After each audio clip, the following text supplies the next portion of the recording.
सर्वप्रथम महान आदर्शांना विनम्र या ठिकाणी अभिवादन करतो।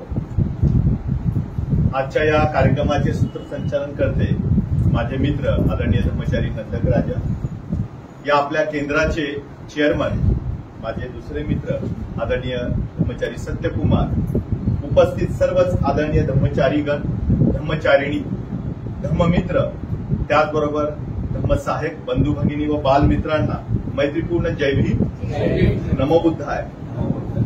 खरोखरच आपल्या या केंद्राने जसं सत्यकुमारांनी नमूद केलं, भंतेंच्या जयंती निमित्त मागच्याच वर्षी 25 ऑगस्ट 2024 ला मी आपल्या डॉक्टर आंबेडकर सांस्कृतिक भवनामध्ये आलो होतो आणि त्यावेळेस काही चेहरे नक्कीच ओळखीचे आहेत आणि काही जुने चेहरे आहेत। असे आज या ठिकाणी आपणा समोर बोलताना भेटताना खरोखरच मनापासून आनंद होतो। सर्वप्रथम तर मी आपल्या या केंद्राचं मनापासून स्वागत करतो की आपण आवर्जून, मला या आषाढ पौर्णिमेच्या दिवशी जरी 10 तारखेला ही पौर्णिमा झाली असली, परंतु आपला जो साप्ताहिक धम्म प्रशिक्षणाचा जो वर्ग असतो त्या निमित्ताने आपण ही मालिका जी आहे, तुम्ही सप्त बोधांगाची जी मालिका मी पाहतोय, जाहिरात जी आहे ती खरोखरच झळकती आहे आणि या केंद्राचं एक विशिष्ट असं वैशिष्ट्य आहे आणि एक नाविन्यपूर्ण वेगवेगळे धर्मचारींना घेऊन नक्कीच अनेक लोकांपर्यंत हा बौद्ध धर्माचा प्रचार आणि प्रसार कसा होईल यासाठी जो एक प्रयत्न पणाला लावून धर्मचारी, धर्ममित्र आणि सहाय्यक जे करत आहेत ते वाखाणण्यासारखं आहे। नक्कीच या केंद्राचं मनापासून पुण्यानुमोदन करतो। दुसरं, मी आदरणीय धर्मचारी धर्मबंधी यांचं पुण्यानुमोदन करतो। दुपारपासून आम्ही एकत्रितच आहोत, म्हणजे आल्यापासून त्यांच्या सोबत मला राहता आलेलं आहे आणि त्यांचा जो सहवास आहे, त्यांनी जी काळजी घेत आहे आणि नव्हेच तर आपल्या या केंद्रातील प्रत्येक व्यक्ती विचारपूस जी करत आहे त्याचं एक खरोखरच मनापासून मी पुण्यानुमोदन करतो। या ठिकाणी आल्यानंतर एक वेगळी स्थिती जाणवते। बाहेरून आल्यानंतरचं जे वातावरण आहे आणि इथे आतमध्ये प्रवेश केल्यानंतर या ठिकाणी या आपल्या जणू काही एक प्रकारचं हे विहार जे आहे, विहाराचं स्वरूप या ठिकाणी मिळाल्यामुळे आज जे आपणा समोर या ठिकाणी बोलताना पुनश्च मला खूप मनस्वी असा आनंद होत आहे। तर बंधूंनो आणि भगिनींनो, नक्कीच आषाढ पौर्णिमा हा शब्द ऐकल्यानंतरच आणि सत्यकुमारांनी प्रास्ताविकपर अगदी मार्मिक तितक्याच जुजबी शब्दांमध्ये जे आपल्या हृदयाला स्पर्शून जाईल अशा प्रकारचं जे खरोखरच जे मत किंवा जे त्यांनी ज्या भावना व्यक्त केलेल्या आहेत त्या वेगळ्या नाही। म्हणून अधिक वेळ न लावता मी माझ्या जी प्रवचनाची सुरुवात आहे की जी बाबासाहेबांनी भगवान बुद्ध आणि त्यांचा धम्म या ग्रंथामध्ये धम्मपदामधील दिलेली गाथा की जी मला खूप आवडते, जी नेहमीच मी तिचा उल्लेख करण्याचा प्रयत्न करतो, त्या गाथेने सुरुवात करतो। ती गाथा बघा काय सांगताय, धम्मपदामधली ही गाथा आहे। दिवा तपती आदिच्यो रतिया भाती चंदिमा, सन्नथो खतियो तपती छाई तपतो ब्राह्मणो, अथ सपहोरती बुद्धो तपती तेजसा। अर्थात असं म्हणतात, सूर्य केवळ दिवसाच प्रकाश देतो, सूर्य केवळ दिवसाच प्रकाश देतो, चंद्र हा रात्रीला प्रकाश देतो, चंद्र हा रात्रीला प्रकाश देतो। क्षत्रिय हा त्याच्या शस्त्रास्त्रामुळे उठून दिसतो, क्षत्रिय हा त्याच्या शस्त्रास्त्रामुळे उठून दिसतो। असं म्हणतात, ब्राह्मण हा ध्यानामुळे तेजपुंज दिसतो, ब्राह्मण हा ध्यानामुळे तेजपुंज दिसतो। परंतु भगवान गौतम बुद्ध हे दिवस रात्र प्रकाश देत असतात, प्रकाश देत असतात। खरोखरच आजच्या या प्रसंगी भलेही आषाढ पौर्णिमा 10 तारखेला जरी झाली असली तरी आज आपण तब्बल 2 दिवसानंतर या ठिकाणी त्याच आषाढ पौर्णिमेचं स्मरण, त्याचं चिंतन, त्याचं मनन करण्यासाठी या आषाढ पौर्णिमेच्या दिवशी ज्या घटना घडलेल्या आहेत त्या घटनेकडे आपण कटाक्ष टाकून जो मुख्य विषय आहे त्याकडे मी लागलीच आपल्याला घेऊन जाणार आहे. अनेक घटना घडल्यात त्या दरम्यान. त्या दिवशी आषाढ पौर्णिमेला महामायेच्या उदरी, ज्याला असं म्हणूया, गर्भामध्ये प्रवेश झाला तो आषाढ पौर्णिमा. राजपुत्र सिद्धार्थाचा ग्रहत्याग केलेला दिन ती आषाढ पौर्णिमा. राजपुत्र राहुलचा जन्म झालेला दिन देखील आषाढ पौर्णिमा. त्याचबरोबर ज्याला जगामध्ये तोड नाही असा धम्मचक्र प्रवर्तन दिन, ऐतिहासिक धम्मचक्र प्रवर्तन दिन, तो दिन म्हणजे आषाढ पौर्णिमा. आणि तो दिन या पहिला वर्षावास जगामधला जो सुरुवात झाला तो दिन म्हणजे आषाढ पौर्णिमा.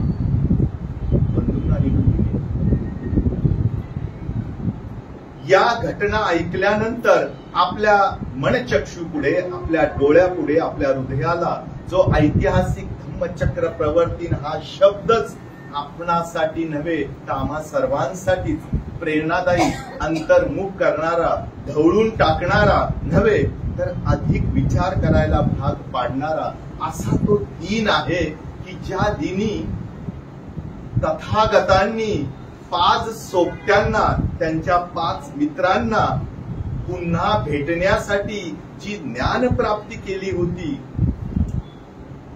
ती ज्ञानप्राप्ती ग्रहण केल्यानंतर जो आनंद, जो अत्युच्च आनंद, जो उत्तमात उत्तम, सर्वश्रेष्ठ जी बुद्धत्वाची जी स्थिती आहे ती आता मी सांगावी कोणाला.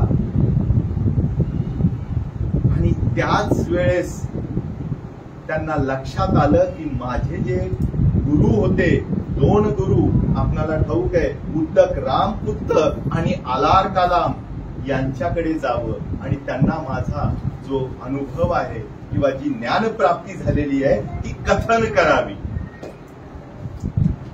परंतु जेव्हा त्यांना ज्ञानप्राप्ती झाली 6 ते 7 आठवडे त्या जागेच्या भोवती, ज्याला असं म्हणूया, त्यांनी त्याचा सहवास जो आहे तो पुन्हा तेथेच ठेवला.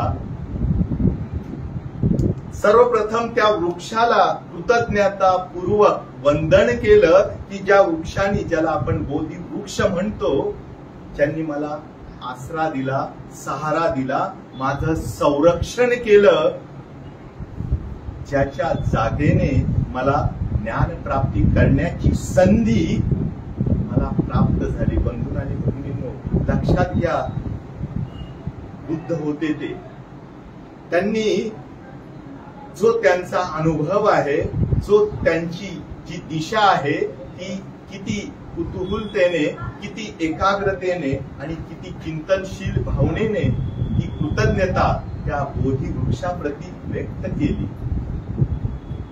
आपल्या जीवनात मात्र असं पाहायला मिळत नाही. हाडामासाची माणसं जवळ असून देखील आपली कृतज्ञता कुठं जाती हे आपल्यालाच समज जी आहे ती न आल्यामुळे ते क्षुल्लक कारण जे आहे त्या क्षुल्लक कारणाअभावी आपण अजूनही त्याच अवस्थेत असल्यामुळे ती जी गती आहे, ती जी सुगती आहे ती आपल्याला प्राप्त होण्यासाठी जो अवधी लागतो आहे त्याचं कारण आपण नंतर पुढे पाहणारच आहोत. मग असं जेव्हा 6 ते 7 आठवड्यानंतर ते उठले आणि उपकाची पहिली भेट झाली. मी हे धावतं घेतोय, मुख्य विषय जो आहे तो मी आपल्याला आवर्जून नमूद करणारच आहे. उपकाने जेव्हा तथागतांना पाहिलं तेव्हा चकित झाले की इतकं आश्चर्यचकित करणारं देह, व्यक्तिमत्व त्यांचं प्रचंड प्रेरणादायी आकर्षित करणार असं हे व्यक्तिमत्व उपकांनी तथागतांना प्रश्न केला, आपण आहात तरी कोण? आपण देव आहात? आपण यक्ष आहात? आपण मानव आहात? आणि प्रत्येक वेळेस बुद्धांनी सांगितलं की नाही. परंतु नंतर बुद्धांनी सांगितलं मी बुद्ध आहे. उपकाने ऐकलं आणि न ऐकल्यासारखे उपक वंचित राहिला. अन्यथा उपक जो आहे तो भगवान बुद्धांचा पहिला शिष्यामध्ये त्यांची गणना, त्यांची नोंद अवश्य झालीच असते.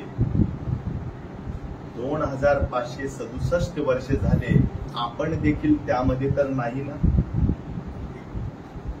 असंच म्हणतात, आनंद, तथागत बुद्ध आणि महाप्रजापती गौतमी हे बसले असताना आनंद भगवान बुद्धांपुढे काय कथन करतात? तथागत महाप्रजापती गौतमी, तथागत महाप्रजापती गौतमी ही किती कर्तृत्ववान, किती थोरपणा तिच्यामध्ये आहे, की तिचं जे महात्म्य आहे, तिचं जे विशेष आहे, तिने तुम्हाला दूध पाजल्यामुळे ती प्रसिद्ध आहे बघा. परंतु महाप्रजापती गौतमी काय म्हणते? आनंदा होय, हे जरी खरं असलं, मी केवळ तथागतांना दूध पाजलेलं आहे, परंतु तथागतांनी मला धम्म बहाल केलेला आहे, अमृत पान केलेलं आहे, धम्मामृत पाजलेलं आहे. त्यामुळे तथागत हे श्रेष्ठ आहे. प्रजापतीची ती सुंदरता, ती मनाची शुद्धता, तो स्वार्थापासूनचा जो दूरपणा जो आहे तो खरंच उल्लेखनीय आहे. आपण खरंच आपल्या नावाचा, आपलं नाव कोण घेतंय का? विसरला तर त्याला का नाव घेतलं नाही? परंतु महाप्रजापती गौतमीचं हे विशेष लक्षण जे आहे ते महाप्रजापती गौतमी म्हणते, मी केवळ जरी दूध पाजलं असलं तरी मात्र तथागतांनी मला धम्म जो आहे, धम्माचं अमृतपान केल्यामुळे मी काय झालेली आहे, मी जिवंत राहिलेली आहे. मग पुन्हा आपण येऊया त्या 5 सोबत्यांकडे. जेव्हा तथागत निघतात बुद्ध गया ते सारनाथ, हे अंतर जर आपण पाहिलं तर 210 ते 220 किलोमीटर आहे. तुमची बस असो का, कार असो का, ट्रेन असो, तुम्हाला जायला जो आहे 5 ते 6 तासाचा आणि कधी कधी जास्तही वेळ त्याने लागतो. तथागत चालत निघाले तिकडे, आणि दुरूनच जेव्हा जवळ जातात सारनाथला, आणि त्या ठिकाणी हे 5 सोबती जेव्हा त्यांच्याकडे कटाक्ष टाकतात की अरे हा आपला सोबती जो आपल्याला सोडून गेला होता तो पुन्हा आपल्याकडे येत आहे, याचं काहीच स्वागत करायचं नाही. बघा मनामध्ये काय प्लॅनिंग झालं त्यांचं. 5 जणांचं प्लॅनिंग झालं, काहीच करायचं नाही. तो येईल तसा बसेल किंवा जाईल तर जाऊ द्या. परंतु जसजसे तथागत बुद्ध जवळ येत गेले तस यांच्यामधलं जे भान आहे, हे भान ते काबूत ठेवू शकले नाही. त्यांचं चित्त जे आहे ते इतकं प्रसन्न झालं. एक जण उठले, त्यांनी त्यांचं भिक्षापात्र हातात घेतलं. दुसरे उठले, त्यांनी त्यांना पाय धुण्यासाठी पाणी आणलं. तिसऱ्याने आसन तयार केलं. चौथ्याने त्यांना विनंती केली. आणि नंतर 5व्याने त्यांनी की आपण जो अनुभव घेतलेला आहे, जे आपल्या चेहऱ्यावर हे तेज झळकत आहे, त्याची बाब जरा उकल करता का? आपण काय प्राप्त केलेलं आहे? आणि जेव्हा तथागत सुरू करतात 4 आर्य सत्य. दुःख आहे, पण त्या दुःखाला कारण आहे. त्या कारण त्याचा नाश होऊ शकतो म्हणजे दुःख निरोध आहे. आणि चौथं जे आर्य सत्य आहे तो दुःख निरोधगामिनी प्रतिपद हे जेव्हा कथन केलं तेव्हा लक्षात आलं. आणि असं म्हणतात कौंडिन्याने ते पकडलं, ओळखलं नव्हे तर अंतर्मुख होऊन त्यांना ज्ञान प्राप्ती तिथेच झाली. बुद्धांनी जाणलं, कौंडिन्याने हे माझं जी शिकवण आहे ती शिकवण प्राप्त केलेली आहे. आणि तिथेच बुद्धांनी सांगितलं की आता कौंडिन्य ज्याला असं म्हणूया खऱ्या अर्थाने माझ्यासारखा झालेला आहे. कालांतराने ते 4ही आपल्याला ठाऊक आहे, कौंडिन्य, भद्य, अश्वजित, वप्प आणि महानाम या 5ही जणांना बुद्धांनी देशना केली की तुम्ही एकाच दिशेने जाऊ नये, वेगवेगळ्या दिशांना जा आणि माझा धर्माचा जो प्रचार आहे, जो प्रसार आहे तो अवश्य करा. बंधूंनी हा जो प्रसंग आहे आपण अनेक वेळेस ऐकला, अनेक वेळेस आपण वाचला देखील, परंतु त्यातून आपण काय घेतोय हे आता ज्यानं त्यानं चिंतन करायचंय, ज्यानं त्यानं ठरवायचंय. परंतु असंही म्हटलं जातं की भगवान बुद्धांना महावैद्य, महाडॉक्टर, प्रसिद्ध तज्ञ, जगामधले तज्ञ हे उल्लेखलं जातं. का तर आपल्याला ठाऊक आहे त्यांची केस ऑफ डिसेंट्री जर आपण वाचलं किंवा अतिसाराची घटना की जो एक भिक्षू मलमूत्रात पडला होता आणि बाकीचे कोणतेही भिक्षू त्याच्याकडे लक्ष देत नव्हते. का तर त्यांना वाटलं की आता हा कामाचा नाहीये. आणि कामाचा नाही म्हटल्याबरोबर त्यांनी संपूर्ण सगळ्या भिक्षूंनी जणू काही त्याच्याकडे पाठ फिरवली. बुद्ध आणि आनंद जेव्हा त्या कुटीकडे आले आणि त्यांनी ते दृश्य पाहिलं, बुद्धांनी ऑर्डर सोडली नाही. बुद्ध स्वतः आनंदला म्हणाले की आनंद पाणी आण. दोघांनी उचललं, त्यांचा बिछाना पहिला स्वच्छ केला. भगवान बुद्धांनी त्या भिक्षूच्या अंगावर पूर्ण त्यांना पाणी टाकून स्वच्छ धुवून घेतलं. आनंदाने देखील त्यांना मदत केली. दुसरा त्यांचा बिछाना तयार करून त्यांना त्या भिक्षूला त्यावर झोपवलं आणि सर्व भिक्षूंना आनंदाला सांगितलं सर्व भिक्षूंना बोलावून घे, सर्व भिक्षूंना बोलावून घे. सर्व भिक्षू आले, सर्व स्थानापन्न झाले. बुद्धांनी सांगितलं बंधूंनो, आपल्यामधील कोणी एक भिक्षू आजारी आहे का? तेव्हा ते भिक्षू सांगतायत होय तथागत, वक्कल्ली नावाचा भिक्षू हा आजारी आहे. मग त्याकडे आपण दुर्लक्ष का बरं केलं? तर मुखातून ते शब्द आले की आता तो आमच्या कामाचा राहिला नाहीये. आणि मग तिथे बुद्ध त्यांची कान उघडणी करतात की इथे तुमचे ना आई आहे, ना वडील आहे, ना भाऊ आहे, ना बहीण आहे. आपणच जर एकमेकांची काळजी घेतली नाही तर काळजी घेणार कोण बरे?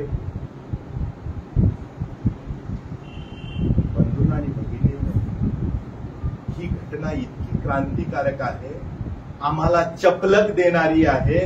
बुद्धांसारखे महान वैद्य हे स्वतः त्या भिक्षूची सेवा शुश्रूषा करतात, परंतु अन्य भिक्षूंना ही सेन्सिटिव्हिटी, ही जाणीव न असल्यामुळे ते त्याला दूर लोटलं होतं. पण तिथेच असं म्हटलं जातं बुद्ध जे आहे ते प्रचंड ताकदीचे तज्ञ होते, ते वैद्य होते, ज्याला असं म्हणूया ते प्रचंड डॉक्टर होते.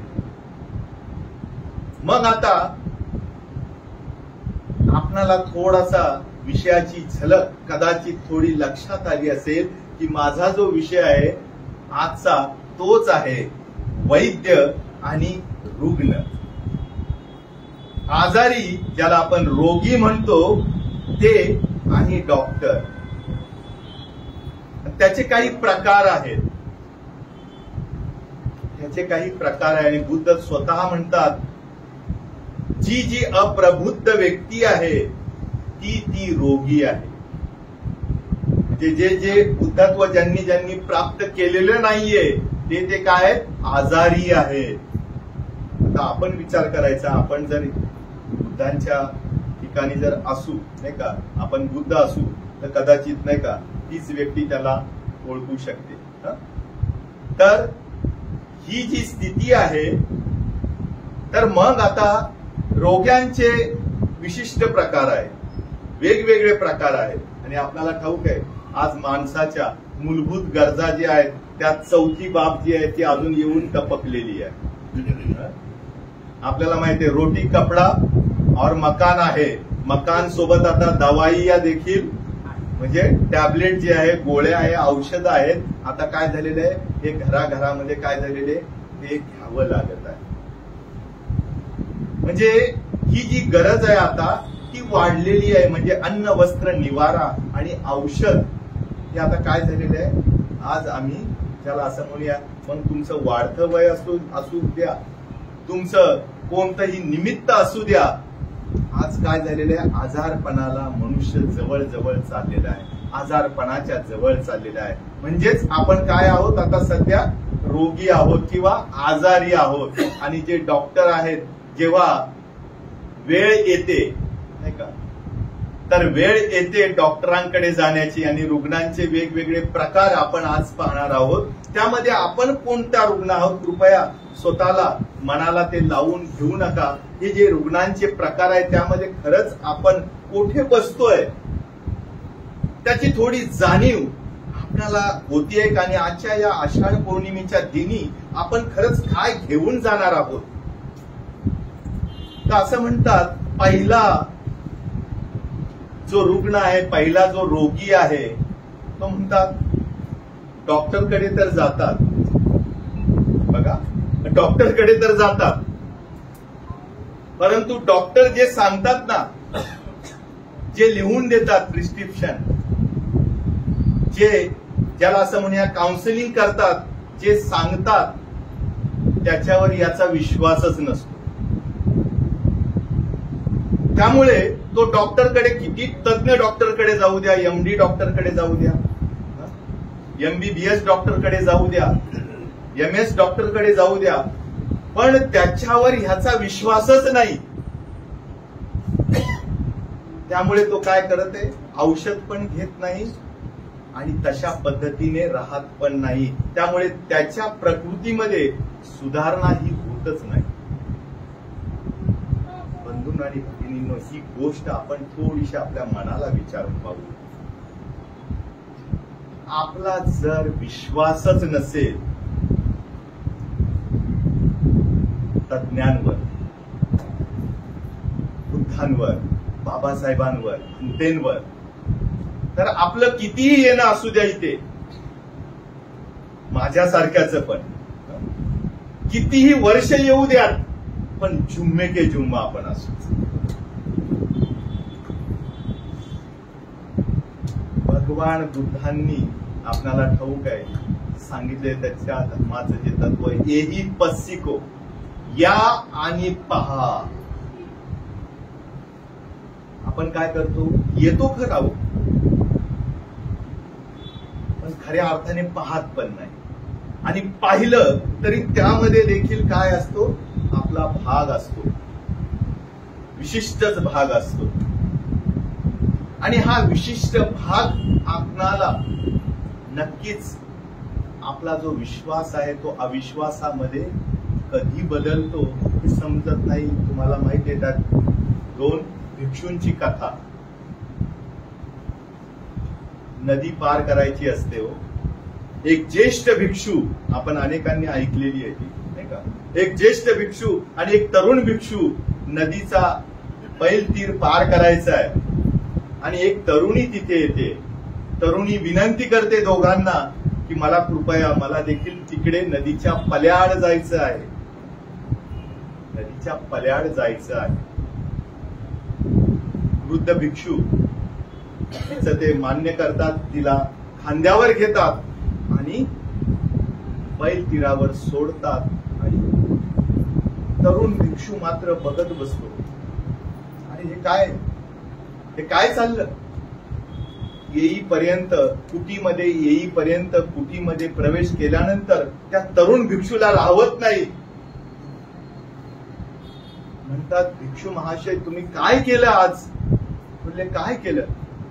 त्या तरुणीला तुम्ही खांद्यावर घेऊन आलात. तेव्हा ते वयोवृद्ध भिक्षू म्हणतात, अरे मी तर तिला कधीच त्या बैल तीरावर सोडलंय, तू आतापर्यंत तिला इथे घेऊन आलेला आहे, डोळ्याने पाहिलेला आहे बघा. पण ते सत्य आहे का? बुद्धाचा जो धम्म आहे, भगवान बुद्ध आणि त्यांचा धम्म तुम्ही ग्रंथ पठण करत असाल किंवा ग्रंथ जर चाळत असाल तर आपल्याला लक्षात घ्या, त्यामध्ये बाबासाहेबांनी आवर्जून नमूद केलेलं आहे, आरोग्य ही सर्वश्रेष्ठ देणगी आहे, विश्वास हे सर्वश्रेष्ठ नातं आहे, संसार हे सर्वात मोठं दुःख आहे. हे सत्य उमगलं की निब्बाण हे सर्वश्रेष्ठ सुख वाटू लागतं. विश्वास नावाची गोष्ट आज आम्ही खरंच, त्यामुळे आम्ही आज रोगी आहोत. विचारायचं आहे मनाला प्रश्न. अहो, असं म्हटलं जातं,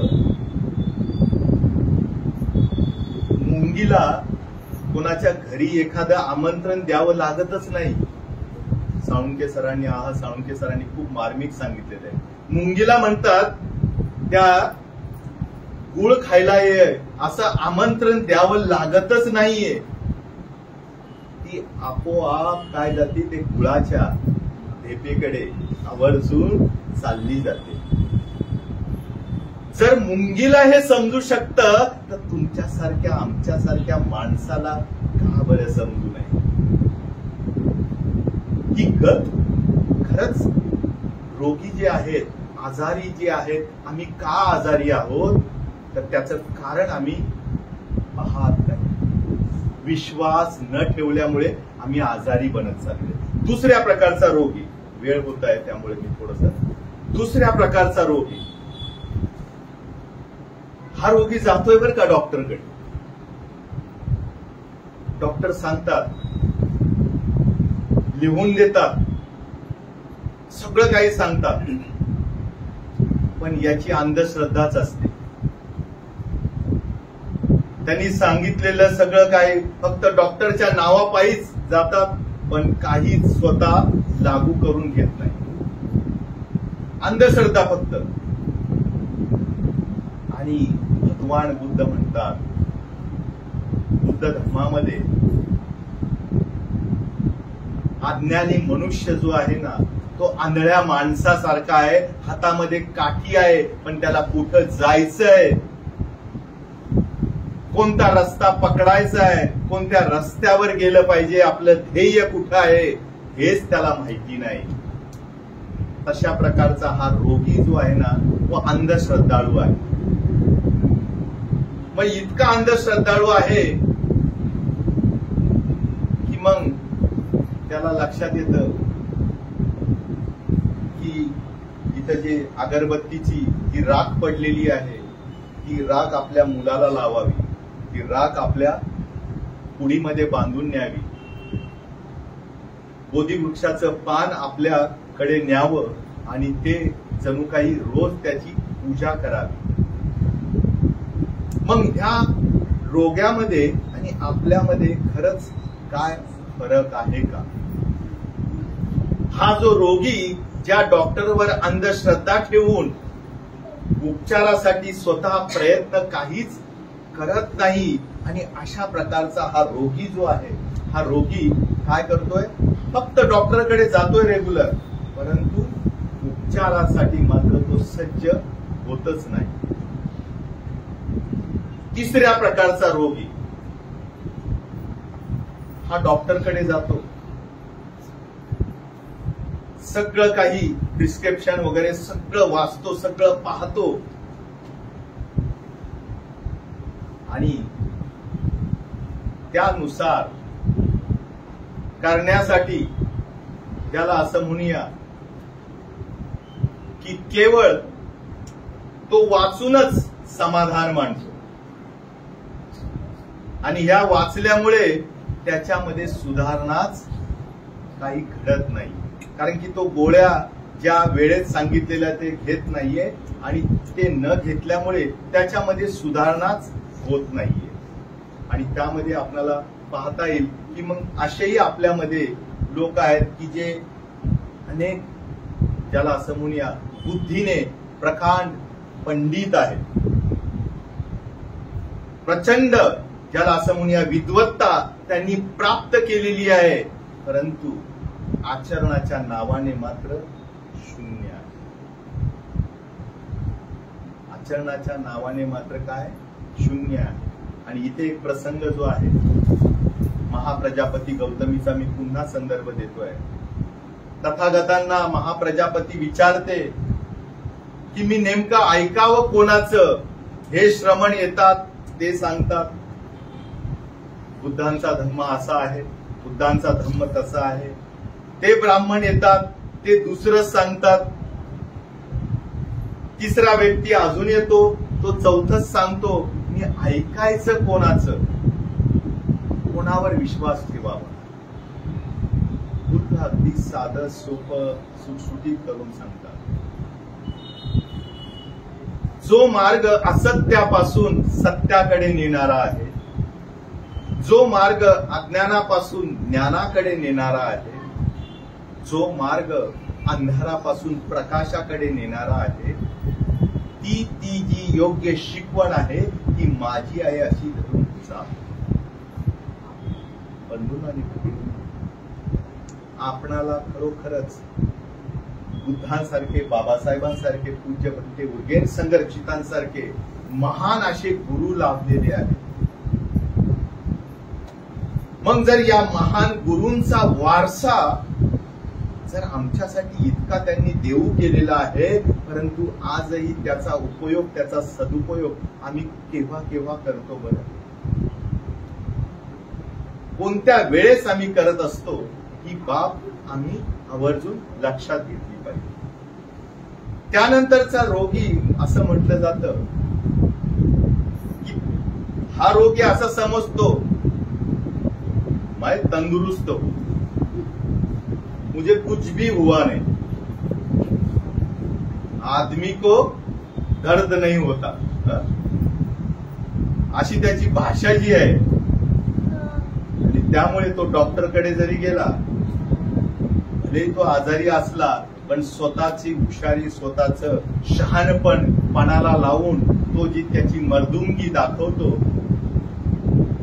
तिथे देखील असं म्हणतात तो देखील काय उपचार न घेत असल्यामुळे तोही आजारीच असतो. मग आता त्या रोग्यासारखी तर आपली गत नाही ना. भले आपण आजारी नाहीयेत आणि नसावेत आपण, पण तारुण्याची नशा तर आपल्यामध्ये नाही ना, ताकदीची नशा तर आपल्यामध्ये नाहीये, सौंदर्याची नशा तर आपणामध्ये नाही ना, संपत्तीची नशा तर आपणामध्ये नाहीये, पदाची नशा तर आपणामध्ये नाहीये. हे जर असेल तर आपण समजायचं हम सब समान है.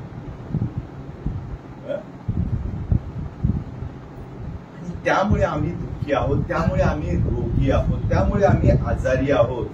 अहो पहा ना, कल्पना करा, आज तारुण्याचा उन्माद जो आहे तो आपल्याला पुण्या मुंबई सारख्या ठिकाणी घ्या का अन्य कोणत्याही ठिकाणी जावा तुम्ही, काय आज चित्र दिसतंय, भयानक चित्र दिसतंय. आई वडील, मोठे भाऊ असतील किंवा त्यांचे काका असतील, आजोबा असतील, ते अक्षरशः कंटाळतात की खरंच या मुलाला, या मुलीला कधी भान येईल, कधी भान राहील. त्यांची बोलण्याची शैली बघा, त्यांचं वागण्याचं वर्तन बघा, त्यांचा आईशी व्यवहार बघा, वडिलांशी व्यवहार बघा. तारुण्याचा मध आहे, तारुण्याचा मध. किती प्रचंड, ज्याला असं म्हणूया, ती जी नशा आहे ती नशा झळकत आहे. चित्रपटामध्ये जे पाहतोय ते चांगलं घेण्यापेक्षा वाईटाचं अनुकरण करण्यासाठी ही तरुणी जे आहेत त्या पुढे सरसावतात आणि त्याचा जो धागा पकडून जे त्यांचा जीवनाचा सर्वनाश करून घेण्यासाठी ते तिकडेच जातात. संपत्तीची नशा पहा. अशा ह्या नशेमध्ये आम्ही तर कुठे नाही ना. भलेही आम्ही शारीरिक दृष्ट्या आजारी नाहीये, पण मानसिक दृष्ट्या या नशेमध्ये तर कुठे फिरत तर नाही ना.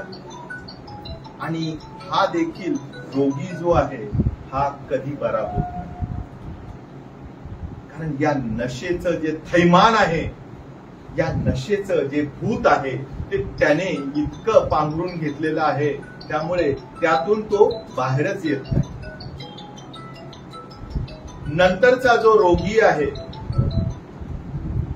तो असं म्हणतात की हा डॉक्टरकडे जातो, डॉक्टर देतात 7 दिवसाचा कोर्स. पण आपल्यासारखे पण हुशार असतो नाही का आपण, काय डॉक्टरांचं कामच आहे हो, ते काय 7 दिवसाचं काय 10 दिवसाचं पण देतील. मेडिकलमध्ये गेल्यानंतर आपण म्हणतो 2 दिवसाचंच द्या किंवा 1 दिवसाचं द्या. म्हणजे डॉक्टर जे प्रिस्क्रिप्शन देतात की 7 दिवसाच्या कोर्समध्ये त्याचा आजार जो आहे तो बरा होईल, बरा होऊ शकतो. पण आपण काय करतो, शॉर्टकट मारण्याची सवय ना, नाही का. आपल्याला वाटतं कशाला पैसे खर्च करा, ज्या गोळीने लगेच 1 दिवसात 2 दिवसात बरं वाटेल त्याच तितक्याच घ्याव्यात, बास. बाकीच्या काही घेऊ नका, देऊ नका, बास. तुमचं आणि आमचं तर असं होत नाही. साप्ताहिक धम्म प्रशिक्षण वर्गाला कोर्स पूर्ण करायचा आहे, परंतु एकाच वर्गाला हजेरी लावायची. सप्तबोधांगाची प्रवचन मालिका चालू आहे, एकच प्रवचन करायचं आणि शेवटच्या प्रवचनाला हजेरी लावायची. असं तर होत नाही. वर्षातून एकदाच 2दाच, मग ती जयंती असेल, ती बुद्ध पौर्णिमा असेल, तो 6 डिसेंबर असेल, अशोका विजयादशमी असेल, जे काही बौद्ध सण आहेत त्याच दिवशी आपण हजेरी लावायची आणि इतर दिवशी मात्र आपण जैसे थे राहायचं, असं तर नाही.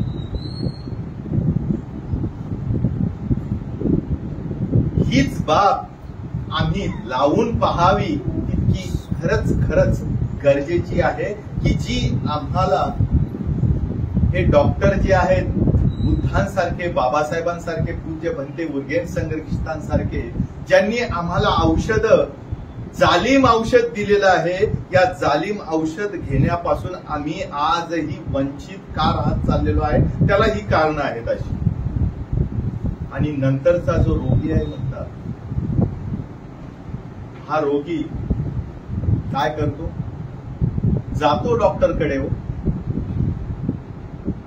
परंतु आपल्याला जर होमिओपॅथी डॉक्टरकडे जर गेला तर आपल्याला माहितीये काउन्सिलिंग करतात, पूर्ण हिस्ट्री ऐकून घेत असतात. पण आपण जोपर्यंत मूळ सांगत नाही, आपल्या आजाराचं मूळ कारण, आपला स्वभाव, आपली परिस्थिती, आपलं कौटुंबिक वातावरण हे सांगत नाही, तोपर्यंत ते डॉक्टर त्या निष्कर्षास येतच नाही. पण आपण काय करतो, शॉर्टकट मारण्याचा तिथे पण प्रयत्न करतो त्या डॉक्टरांकडे गेल्यानंतर, आणि सांगतो की नाही मला फक्त ना ताप येतो. अरे बाबा, ताप येतो, पण हा ताप किती वेळेस येतो, केव्हा येतो, कोणत्या दिवशी असतो जास्त, कोणत्या प्रमाणात, कोणत्या वेळेत जास्त असतो, कधी उतरतो. तो काय करतो, तापासाठी फक्त बस मग क्रोसिन असेल, पॅरासिटेमॉल असेल तीच घेतो, पण मूळ जो काही त्याचा आजार आहे त्या आजाराचं खरं कारण जो आहे ते सांगत नसल्यामुळे किंवा ते औषध न घेत असल्यामुळे देखील हा रोगी म्हणतात तो बरा होत नाहीये. आपलं देखील तुमचं आणि आमचं असं तर होत चाललेलं नाही ना. आपण वर्षानुवर्ष येतोय, वर्ग करतोय, शिबिर करतोय, वेगवेगळी मदत करतोय, सहाय्य करतोय, पण आपला मूळ स्वभाव, मूळ आपलं नेचर हे जोपर्यंत आपण काम करत नाही, त्यावर ते सांगत नाही, ते व्यक्त होत नाही, तोपर्यंत खरंच ही जी परिस्थिती आहे, ही जी स्थिती आहे, ही स्थिती आपल्यामध्ये खरंच कधी निर्माण होणार. मग हा रोगी हा केव्हा बरा होणार. मी जाता जाता मी केवळ आता एक सत्य प्रसंग सांगू आणि नंतर भंतेंची एक कविता जी आहे ती या प्रसंगाला अनुसरून ती कविता आपणापुढे या ठिकाणी व्यक्त करून आपणा सर्वांचा निरोप घेणार आहे. हा सत्य प्रसंग घडलेला प्रसंग आहे, तेव्हाच त्याला सत्य म्हटलेलं आहे, नाही का. दोन भाऊ ग्रामीण भागातले, आई वडील मोलमजुरी करतात. प्राथमिक शाळेमध्ये असताना हे अव्वल असतात दोघेही जण. आई वडिलांना आनंद वाटतो. आई वडिलांना काय पाहिजे असतं, आपला मुलगा मुलगी अभ्यासात जर चांगले बऱ्यापैकी पुढे जात असेल तर प्रत्येक आई वडिलांचं, ज्याला असं म्हणूया, मुलांचं ते कोड कौतुक करतात, ज्याला असं म्हणूया, त्याच्यासाठी वाटेल ते करायला तयार होतात. आता गावी असल्यामुळे काय, प्राथमिक शाळेपर्यंतचं शिक्षण तिथे होतं, पण पुढचं हायस्कूलचं शिक्षण घेण्यासाठी त्यांना जिल्ह्याला जावं लागतं. जिल्ह्याच्या ठिकाणी जातात, तिथेही अव्वल होतात, तिथेही अव्वल होतात आणि नंतर महाविद्यालयीन शिक्षण देखील, त्यामध्ये देखील ते अव्वलच ठरतात. हे आई वडील मोलमजुरी काबाड कष्ट करून ठरवलेलेच असतात त्यांनी की यांना जितकं शिकायचं तितकं शिकू द्या, जेणेकरून हे त्यांच्या पायावर उभे राहतील. आता डिग्री आली, त्या डिग्री नंतर त्यांना नोकरी पाहिजे असते आणि त्यांना वाटतं की आता भारतामध्ये राहण्यापेक्षा आता पाश्चिमात्य देशात हल्ली आपले बरेच मुलं मुली जे आहेत, नाही का, बाहेर जाऊन तिथे उच्च शिक्षण पण घेत आहेत आणि जॉब पण करतायत. खूप चांगली गोष्ट आहे, अत्यंत आनंदाची गोष्ट आहे, स्वाभिमानाची गोष्ट आहे की ज्या बाबासाहेबांनी आपल्याला ठाऊक आहे शिक्षणाची जी दारं आहे आणि शिक्षणासाठी जी खुली जी सर्वार्थाने की शिक्षण हे वाघिणीचं दूध आहे आणि जो कोणी तो प्राशन करेल तो गुरगुरल्याशिवाय राहणार नाही. हे बाबासाहेबांचं बळ आहे आम्हाला. आणि ती बाब जणू काही या दोघांनी जणू काही आपल्या छातीवर मोठा दगड धोंडा ठेवून त्या दोघांना आपली जमीन थोडीशी विकून दोघांना काय केलं जातं, पाठवलं जातो. पाठवल्या गेल्यानंतर, तिकडे गेल्यानंतर यांचा काही फोन नाही मुलांचा आई वडिलांना. बिचारे वडीलच आपल्या एसटीडी बूथ वरून फोन करायचे, विचारपूस करायचे. एके दिवशी होतं काय, यांची आई पडते आजारी. आई आजारी पडल्यानंतर वडिलांना वाटतं की अशा प्रसंगी तर दोघे जण आले पाहिजेत, म्हणून थोरल्याला फोन करून सांगतात, अरे तुम्ही लवकर निघून या, तुमची आई फार आजारी आहे. थोरला म्हणतो, ठीक आहे बाबा, आम्ही येण्याचा नक्कीच विचार करू आणि लवकर आम्ही येऊ. एक दिवस जातो, 2 दिवस जातात, 3 दिवस जातात, दोघेही जण काय आलेले नाही. चौथ्या दिवशी थोरला येतो. मात्र वडिलांना नवल वाटतं, आईला देखील नवल वाटतं. अरे धाकटा का आला नाही, लक्षपूर्वक ऐका. आई वडील त्या थोरल्याला विचारतात, धाकटा आला का नाहीये? थोरल्याचे शब्द ऐका. थोरला म्हणतो, धाकट्याने सांगितलं, आईच्या वेळेस तू जा, वडिलांच्या वेळेस मी जाईल. बंधूंनी, ही आजची आमची जनरेशन आहे. हे आजचं आमचं दुःख आहे की जे भगवान बुद्धांनी त्या काळी सांगितलेलं आहे. त्या दुःखाला कारण आहे. विनाकारण ना कारण कोणतीच गोष्ट घडत नाही, पण ते दुःख नाहीसं होऊ शकतं. आणि तो नाहीसा होण्याचा जो मार्ग आहे, तो मार्ग दुसरा तिसरा काही नसून तो आर्य अष्टांगिक मार्ग आहे. बंधूंनी, खरोखरच इथे भंतेंची आवर्जून ही जी कविता आहे ती आपणापुढे मी सादर करून या ठिकाणी मग मी थांबणार आहे. पूज्य भंते उर्गेन संरक्षित काय म्हणतात? जरी एखाद्याचे अन्न पूर्णान्न नसले तरी ते त्याचे आरोग्य आणि शक्ती टिकवण्यासाठी पुरेसे असते. अतिशय लक्षपूर्वक ऐका, मला खूप भावलेली आहे. आणि मी विचार करतोय की भंतेंनी किती मार्मिक प्रत्येक शब्दनी शब्द जणू काही आपण तो गिळंकृत करावा. केवळ गिळंकृतच नाहीये तर आपल्या तन मन धनी तो वारंवार ठेवावा. जरी एखाद्याचे अन्न, हळूहळू सांगतो वाटलं तर, जरी एखाद्याचे अन्न पूर्णान्न नसले तरी ते त्याचे आरोग्य आणि शक्ती टिकवण्यासाठी पुरेसे असते. जरी एखाद्याचे घर परिपूर्ण नसेल तरी ते त्याच्या शरीराच्या निवाऱ्यासाठी पुरेसे असते. जरी एखाद्याची पत्नी सर्वांना परिपूर्ण नसेल तरी ती त्याचे घर चालवण्यासाठी योग्य असते. जरी एखाद्याची मुलं परिपूर्ण नसेल तरी ते त्याच्या कुळाचे नाव पुढे चालविण्यासाठी पुरेसे असतात. एखाद्याचे शील जरी परिपूर्ण नसेल तरी ते त्याच्या ध्यानासाठी पुरेसे असते. जरी एखाद्याचे ध्यान परिपूर्ण नसेल तरी ते त्याला अंतर्दृष्टीला प्रकाशित करण्यासाठी असते.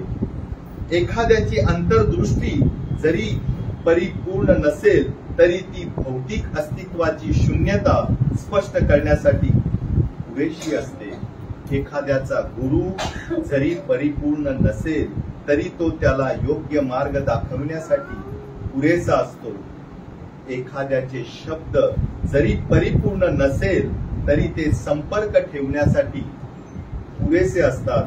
जरी हे ऋणनिर्देश परिपूर्ण नसेल तरी ते सखोल कृतज्ञता व्यक्त करण्यासाठी पुरेसे आहे. पूज्य उर्गेन संरक्षित. बंधूंनो आणि भगिनींनो, जे काही आतापर्यंत या ठिकाणी मी धम्मदेशना देण्याचा प्रयत्न केलेला आहे, यामधील जे तुम्हाला योग्य वाटलेलं आहे, योग्य जे तुम्ही तुमच्या बुद्धीला, तुमच्या भावनेला जे आकलन झालेलं आहे, तेच